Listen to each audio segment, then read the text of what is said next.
How to game share on PS5. So first of all, you want to go to the home screen of your PlayStation 5 console. So just press the PlayStation logo on the bottom middle part of your controller. Then you want to go towards the top of the screen, scroll along the top with the D-pad. Then you want to go to this part where you see your profile picture there.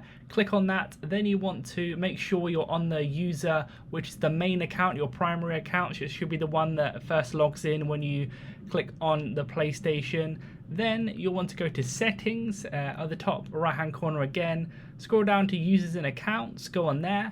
Then in the other section, you want to scroll down to that, click on console sharing and offline play, and then you will be able to click enable here. I've already done it, so where it says disable for me, it will say enable for you. Click on that, then it should say like it says there on the screen, once you've enabled it, you'll be able to go on to your other accounts and actually use the account and do share play, console game sharing, doing like that. Leave a like on the video if it helped, and subscribe for more helpful videos.